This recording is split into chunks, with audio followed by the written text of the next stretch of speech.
सर्वप्रथम तो मैं बी पॉजिटिव न्यूज़ चैनल के सभी दर्शकों को सादर नमन करता हूं और चैनल का आभार प्रकट करता हूं कि मुझे अपनी बात रखने का अवसर दिया।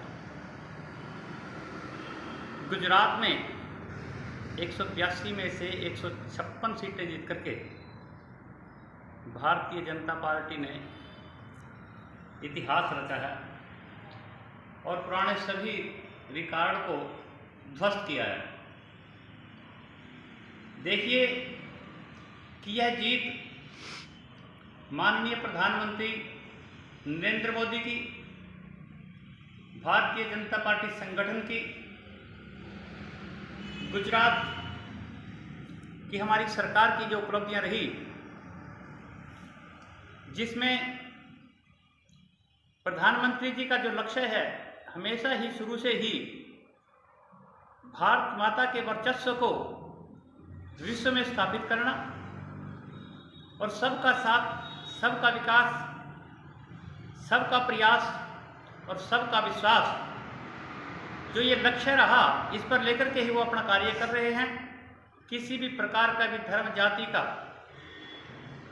कभी भी कोई भेदभाव नहीं किया गया। अंत्योदय के सपने को साकार किया गया और इन लोगों में, गुजरात में नहीं, पूरे देश की जनता में माननीय प्रधानमंत्री नरेंद्र मोदी जी की नीतियों का और उनकी एक व्यक्तित्व का जो विश्वास है, जन जन यह चाहता है कि देश की बागडोर सुरक्षित हाथों में रहे और माननीय प्रधानमंत्री से ज़्यादा सुरक्षित और भारतीय जनता पार्टी से सुरक्षित कोई भी ऐसी पार्टी नहीं है कि जो देश के वर्चस्व को कायम करे और आम जनता की आवाज़ बने, सबकी। देखिए, कहीं ना कहीं जनता गुमराह हो जाती है, परंतु जनादेश का हमेशा ही हमें आदर करना चाहिए।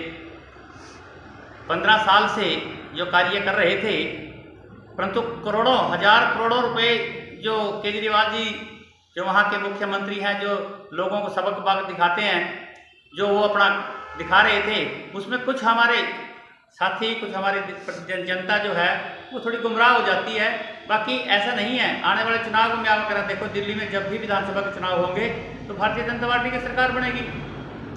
ये 19-21 तो चलता है, इसमें हार नहीं है और ये इस प्रकार की असफलता से भी हम सबक लेते हैं और ज़्यादा हमारे कार्यकर्ता देखिए मित्र, कि जो हिमाचल प्रदेश है,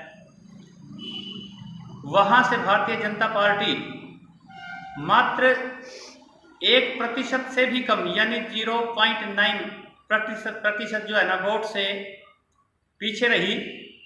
पहले से ज़्यादा हमारा वोट प्रतिशत बढ़ा।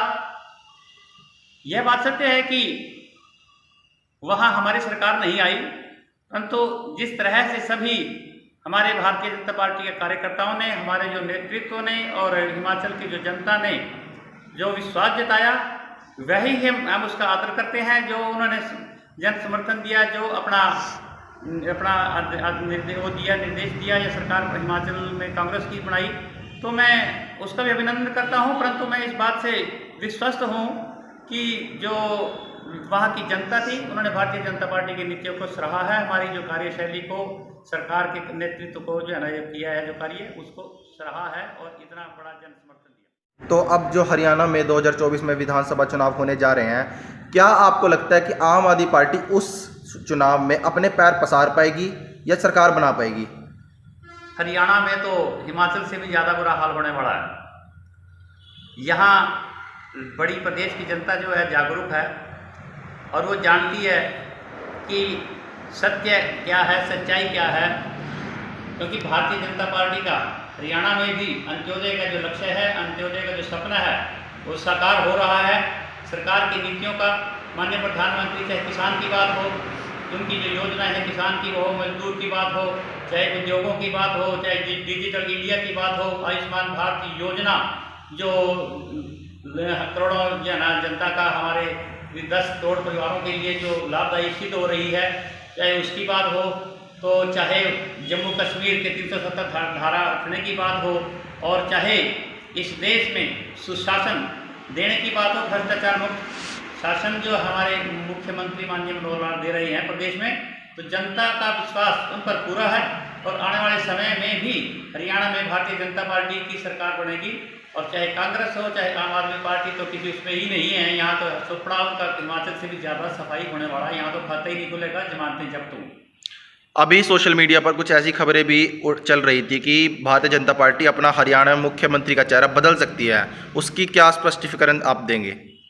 देखिए, ये सिर्फ नेतृत्व का कार्य है और समय के अनुसार वो अपना जो निर्णय लेते हैं तो वो करते हैं, परंतु ये ऐसा नहीं है कि यहाँ सरकार बेहतर कार्य कर रही है। माननीय मुख्यमंत्री मनोहर लाल बेहतर कार्य कर रहे हैं। सरकार आने वाले समय के लिए क्या निर्णय लेती है, किस प्रकार से किन योजनाओं का वो करती है, किसी कमी के कारण नहीं बल्कि योजना के स्वरूप वो निर्णय लेते हैं। नेतृत्व हमारा और भारत के प्रधानमंत्री जो है ना, इस समय जो विश्व के सर्वमान्य नेता हैं, तो उनकी नीतियां और नियत का तो हम सम्मान करते हैं, नमन करते हैं उनको। तो ये थे हमारे साथ लाडवा से भाजपा नेता डॉक्टर गणेश दत्त शर्मा जी। इसी प्रकार की और खबरें देखने के साथ हमारे साथ जुड़िएगा बी पॉजिटिव न्यूज़ पर। धन्यवाद।